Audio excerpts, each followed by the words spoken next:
स्वागत है आप सभी को बियॉन्ड द बाउंड्री के एपिसोड नंबर 3 में। एपिसोड की स्टार्टिंग वहीं से होती है जहाँ पर पिछला एपिसोड खत्म हुआ था। कुरियामा कहती है हमारा एक साथ मिलना यहीं पर खत्म होता है और मुझसे और ज्यादा उलझो मत, तुम और मैं हम अलग हैं। मैं तुम्हारी तरह दोस्तों के साथ खुशी भरा जिंदगी नहीं जी सकती। आखिर तो कहता है पर क्यों? कुरियामा कहते हैं क्योंकि मैंने किसी को मार दिया हूँ। नेक्स्ट हम देखते हैं कुरियामा एक छोटे से मॉन्स्टर के साथ फाइट कर रही होती है और जैसे वो उसे मारने वाली होती है तभी वो रुक जाती है, जिससे वो मॉन्स्टर भाग जाता है यहाँ से। तभी मित्सुकी की चूहा यहाँ पर आके उसे एक ही झटके में मार देता है। आगे वो चूहा उस क्रिस्टल को लेकर कुरियामा को देती है, पर कुरियामा मित्सुकी की ओर इस क्रिस्टल को फेंक देती है और कहती है क्या तुम मुझ पर एहसान करके मेरे दिल जीतने की कोशिश कर रहे हो? मित्सुकी कहती है ऐसा लगता है तुम गलत समझ रही हो। कुरियामा कहती है मैं तुम्हारी तरह नहीं हूँ। ऐसा कहकर वो आगे चलने लगती है। देन हम देखते हैं एक लड़की इनके ऊपर नजर रखी हुई थी। नेक्स्ट हमें दो लोग बातें करते हुए दिखाया जाता है। इनमें से एक spirit Hunter association observatory bureau से इन्वेस्टिगेटर होता है, इसका नाम है फुजिमो मिरोकू, और दूसरा होता है नेस क्लैन का रिप्रेजेंटेटिव इजुमी नेस। इजुमी असल में मित्सुकी और हिरुमी की बड़ी बहन होती है। सबसे बड़ी इजुमी, देन हिरुमी और आखिर में सबसे छोटी मित्सुकी होती है। आगे इजुमी फुजिमो से पूछती है आखिर एसोसिएशन ने आपको यहाँ पर क्यों भेजे हैं? फुजिमो इस पर कहता है तुम्हें हलो शैडो के बारे में तो पता ही होगा। इस तरीके के ड्रीम सेड अक्सर नहीं दिखते, इसलिए मैं इसे ऑब्जर्व करने के लिए आया हूँ। आगे हमें उनकी बातों से पता चलता है ड्रीम्स अंडरवर्ल्ड का रास्ता बताते हैं और उनके अंदर छुपा हुआ डार्कनेस को ड्रीम सेड कहा जाता है और ये इंसानों की एनवी, अग्रेशन, नफरत, गुस्सा और डिप्रेशन से बनता है। जब तक इंसान रहेंगे तब तक ड्रीम सेड का भी एग्जिस्टेंस बना रहेगा। फुजिमा कहता है इसलिए जब तक हम उन्हें देख सकेंगे तब तक हम उन्हें मारना जारी रखेंगे। आगे फुजिमा इस पेंटिंग को देखकर कहता है क्या ये ड्रीम सेड की पेंटिंग है? इजुमी इस पर कहती है नहीं, ये एक असल का ड्रीम सेड है, इसे एक फ्रोजन बैरियर के अंदर सप्रेस कर दिया गया है। फुजिमा इस पर काफी हैरान होता है और कहता है हाँ मुझे याद आया, तुम तो एक फ्रोजन बैरियर स्पेशलिस्ट हो। नेक्स्ट हम आकीतो को देखते हैं, वो कैफेटेरिया में कुरियामा को ढूंढ रहा होता है। तब यहाँ पर सीन आती है। आकीतो उससे पूछता है अगर तुम बहुत ज्यादा गरीब हो जाओ तो तुम खाना खाने के लिए कहाँ जाओगे? जिस पर सीन उसे इस जगह के बारे में बता दी है। आकीतो यहाँ पर आके कुरियामा को देखकर कहता है मुझे लगा था तुम यहीं पर होगी। कुरियामा उसे देखकर कहती है आखिर तुम्हें क्या चाहिए, तुम यहाँ से चले जाओ। आकीतो कहता है मैंने सुना कि तुम एक ड्रीम सेड को मारे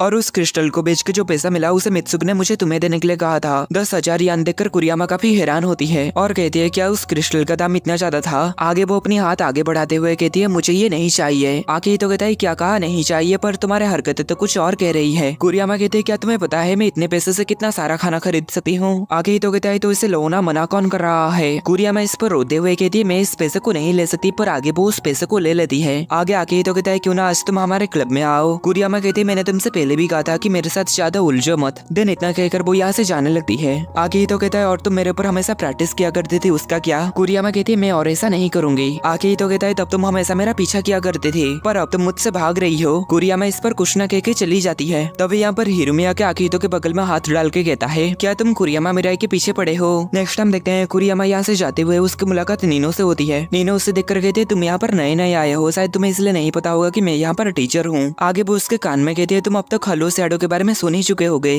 वो आज रात ही यहाँ पर आने वाला है, पर हमें जितना हो उससे उतना दूर रहना होगा। पर अगर कोई उसे मार दे तो वो पूरा 1 साल तक अपनी अच्छी जिंदगी जी सकता है, पर उसे मारना बहुत ही ज्यादा मुश्किल है। इतना कहकर नीनो यहाँ से चली जाती है। नेक्स्ट हम आकीतो और हारुमी को देखते हैं। ये दोनों यहाँ पर एक दूसरे की मजाक उड़ा रहे होते हैं। हारुमी यहाँ पर आकीतो को कहता है तुम्हें तो सिर्फ बड़े संतरे वाले लड़कियां ही पसंद है। आकीतो कहता है ये गलत है, मुझे चश्मे पहनने वाले लड़कियां सबसे ज्यादा पसंद है। और वैसे भी ये कह कौन रहा है जो कि अपनी बहन को पसंद करता हो? हारुमी कहती है मेरी बहन तुम्हारी चश्मे पहनने वाले लड़की से काफी ज्यादा प्योर है। आकीतो कहता है ओ ऐसा है क्या? पर मैं एक बात बता दूं, मैंने तुम्हारी बहन को भी चश्मा पहना दिया है। हारुमी ये सुनकर काफी ज्यादा हैरान हो जाता है। आकीतो आगे कहता है मैंने उसे चश्मा उस समय पहनाया जब हम दोनों इस कमरे में अकेले थे। सच कहूँ तो मुझे ऐसा उसके साथ करते हुए काफी ज्यादा मजा आया और आगे तो उसे भी इसमें काफी ज्यादा मजे आने लगा। ये सब सुनकर हारुमी काफी परेशान हो जाता है और कहता है आखिर तुम मेरे छोटी बहन के साथ क्या किए? तब यहाँ पर मित्सुकी आ जाती है और कहती है आखिर तुम दोनों ठरकी हो, यहाँ पर क्या बात कर रहे हो? उसे चश्मे में देखकर हारुमी को काफी बड़ा झटका लगता है और आगे तो यहाँ पर मित्सुकी को कहता है तो क्या तुम्हें रियलाइज हुआ कि चश्मा पहनना कितना ज्यादा अच्छा है?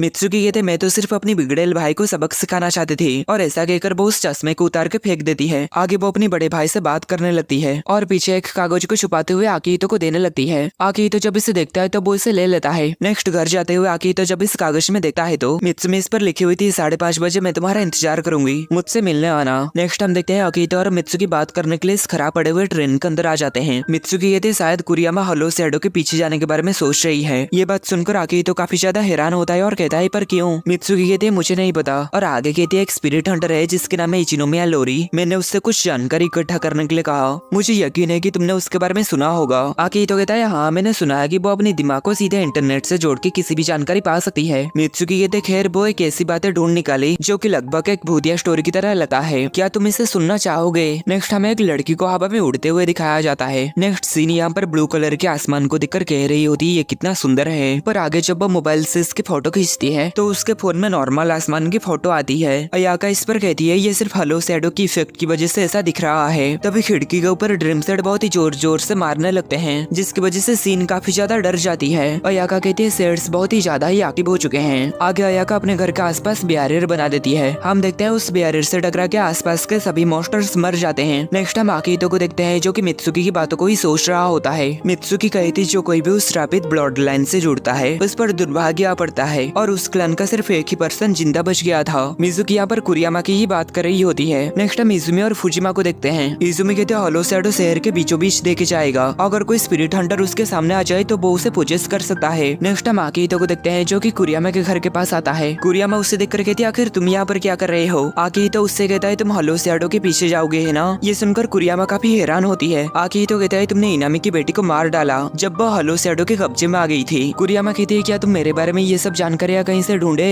आकितो कहता है मुझे बस थोड़ी सी जानकारी मिली थी, पर अभी मैंने जो कहा ये सिर्फ मेरा एक अंदाजा था। कुरियामा कहती है इससे तुम्हारा कोई भी लेना देना नहीं है, बस यहाँ से चले जाओ। नेक्स्ट हम देखते हैं हलो शैडो धीरे धीरे करके यहाँ पर आ रहा होता है। हर जगह उसके इफेक्ट की वजह से मॉन्स्टर घूम रहे होते हैं। हलो शैडो को देखकर फुजिमा कहता है मुझे यकीन ही नहीं हो रहा है कि ये एक ड्रीम सेड है। इजुमी कहते हैं इसके सेंटर में इसका एक छोटा सा हिस्सा है, पर इसकी पावर की इफेक्ट इसके अपीयरेंस को बहुत ही ज्यादा बड़ा दिखाता है। नेक्स्ट हम देखते हैं कुरियामा घर से बाहर निकल के कहीं पर जाने लगती है। तभी आकितो पीछे कहीं पर छुपा हुआ था, बाहर निकल के कहता है तुम कहाँ जा रही हो? कुरियामा कहती है तुम अभी भी यहाँ पर क्या कर रहे हो, बस यहाँ से चले जाओ। आकितो उससे कहता है आखिर तुम क्या करने की सोच रही हो? कुरियामा कहती है इसका तुमसे कोई लेना देना नहीं है। तभी आकितो उससे कहता है हलो शैडो को मारने से कुछ भी नहीं बदलेगा, इससे जो मर गया है वो फिर से वापस नहीं आ जाएगा, इससे सिर्फ तुम अपनी जान को जोखिम में डाल रहे हो। कुरियामा कहती है मुझे पता है ये। आकितो कहता है तो तुम्हें घर के अंदर ही रहना चाहिए और तुम्हें इसके गुजर जाने का इंतजार करना चाहिए। कुरियामा कहती है मुझे पता है, लेकिन फिर भी वो यहाँ से जाने लगती है। तभी आकितो उसके हाथ को पकड़ के कहता है तो फिर तुम ऐसा क्यों कर रहे हो? देन कुरियामा अपनी स्टोरी बताने लगती है। कुरियामा श्रापित होने के बावजूद भी इनामी फैमिली ने उसे गोद ले लिए और उसे सिखाया कि इस जबरदस्त पावर को कैसे सप्रेस किया जाए। देन हम देखते हैं उनकी एक बेटी थी जिसके नाम यूई थी।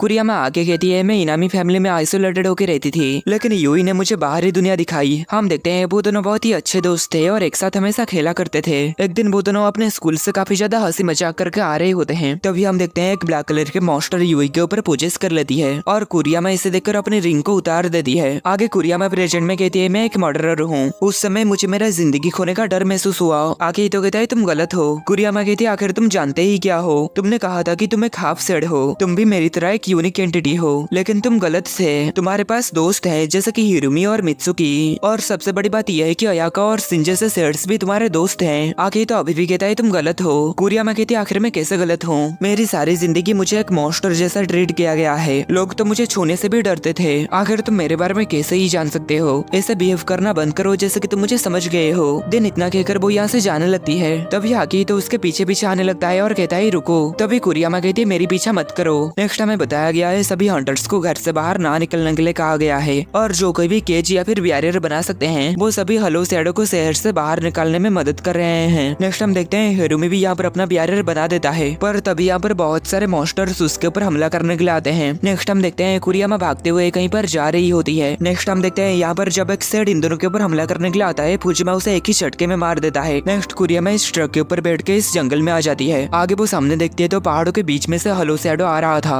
देन कुरियामा अपनी उंगली से रिंग को उतार देती है। आगे उसकी पावर इतनी ज्यादा बढ़ जाती है कि वो पास में रहा दो पेड़ को बहुत ही आसानी से काट देती है। देन हम देखते हैं हलो शैडो उसके काफी पास आ जाती है। तभी कुरियामा एक घंटी की आवाज सुनती है। तभी हम देखते हैं एक लड़की कुरियामा के ऊपर हमला कर देती है। कुरियामा उससे जैसे तैसे करके बच जाती है, पर आगे वो लड़की कुरियामा के ऊपर बहुत सारे हमले करने लगती है। कुरियामा इस लड़की को देखकर कहती है ये तो साकुरा है। इन दोनों की फाइट यहाँ पर चली रही होती है कि हलो शैडो यहाँ पर आ जाता है। कुरियामा यहाँ पर साकुरा से कहती है तुम यहाँ से चली जाओ, नहीं तो हलो शैडो तुम्हें अपने बस में कर लेगी। तभी हलो शैडो उनके चारों ओर घेर जाता है और हम देखते हैं उन दोनों के आसपास पूरी जगह चेंज हो जाती है। नेक्स्ट हम हिरुमी को इन सभी मॉन्स्टर के साथ फाइट करते हुए देखते हैं और वो उन सभी मॉन्स्टर को बड़ी ही आसानी से मार रहा होता है। नेक्स्ट हम आकितो को घर में खाना बनाते हुए देखते हैं, पर वो यहाँ पर काफी दुखी और गुस्सा होता है। नेक्स्ट हम कुरियामा को देखते हैं। साकुरा उसके ऊपर बहुत ही जबरदस्त हमला करती है, जिससे कुरियामा यहाँ से भागने लगती है। आगे साकुरा कुरियामा के ऊपर बंदूक की तरह गोलियां मारने लगती है। कुरियामा उन गोलियों से बचते हुए भागने लगती है। देन वो यहाँ पर भागते हुए एक घर के अंदर आ जाती है। तभी साकुरा उसके सामने अचानक से आकर गोली मार देती है। हम देखते हैं वो गोली इतनी ज्यादा ताकत हद होती है कि कुरियामा को उस गोली को रोकने में काफी ज्यादा परेशानी होती है और वो यहाँ पर काफी ज्यादा थक जाती है। तभी साकुरा उसके ऊपर अपनी तलवार से हमला करती है। हम देखते हैं कुरियामा की तलवार इस हमले में टिक नहीं पा रही होती और धीरे धीरे करके कटने वाली होती है। तभी आकी तो यहाँ पर आके साकुरा को धक्का देके दूर गिरा देता है और कुरियामा को बचा लेता है। आगे आके तो कहता है बहुत हो गया, तुम ही हो जो कि कुछ नहीं समझती हो, और इतने में ये एपिसोड खत्म हो जाता है।